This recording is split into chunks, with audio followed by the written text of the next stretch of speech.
So I got to tell you all, this class has been as challenging as the one previous to it, and I would have thought they'd have gotten easier.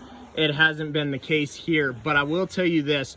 We're handling these cattle in this small pen. If you could see it here, I can get in here, get my hands on them, and really kind of evaluate them. Then we're putting them out in this long alleyway, working them back and forth. I'm getting off of them and seeing them from the profile, getting behind them, evaluating their structure. I'll tell you what, concrete will bring out structural issues more than anything I've ever seen. Now, before I get to that, I want to tell you, it was hard for me to contain my excitement when I got into this pen and handled these top two steers. As a guy judging livestock, you're always looking for that one that's going to get up and the one that's going to follow him. We're going to continue to evaluate these steers and continue to evaluate the class winners as we go through the rest of the day. But I'm going to tell you what, this top pair of steers is going to be hard to beat. We got it down to the 83 steer and the 69 steer. And there's a big difference in weight on these two, 150 pounds or 145. And you'll see that one of these steers gives up a little bit apparently in muscle. But when you truly evaluate them, I believe that one is a little past 12 o'clock and one of them is hitting his stride just right. I'm going to go ahead and start with the fat steer looking 83. For me, he's just got more visual eye appeal. He's one that is ready today. He handles with an explosive top. He's got a definite perfect degree of finish for me when I handle him. If anything, maybe I want to drop him down in his flank just a little bit and add a little bit of lower quarter to him, because I would say that number 69 probably does have a little bit of an advantage when it comes to visual muscle in his lower quarter. It's hard for me to discern though if that is actual visual muscle or if it's that he's packing a higher degree of finish. I'd like to see that steer about 50 pounds lighter. Yes, I realize that we got him finished. We're hitting that choice grade and that's what our goals are, or even prime on some of these steers.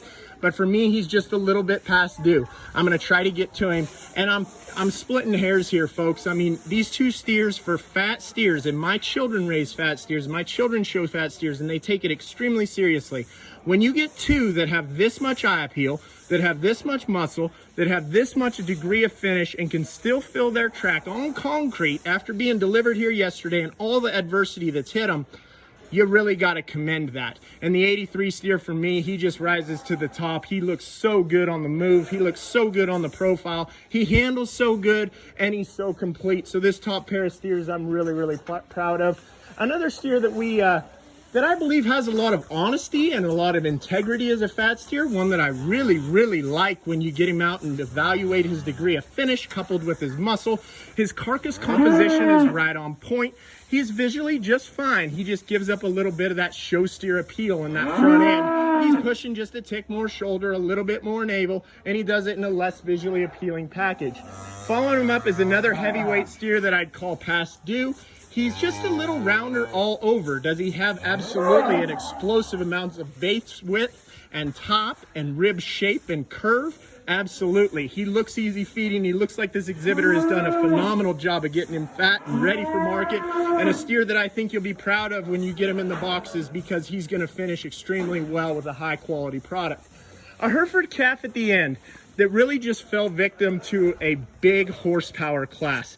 I really like this steer, and you know, I kept going back to the term honest. When you get on him, he's just honest. He's an honest steer. He's got adequate muscle. He's got adequate finish. He's got adequate depth of body. He's got adequate bone. He's got adequate foot size. But he's not impeccable at any of those things, and he just gets out horsed in a class full of steers that I think, when I evaluate county fairs other places, these two would run with anything that we've seen. A nice class of steers. I look forward to working through them and selecting the 4-H champion. Then we'll be on with the FFA classes.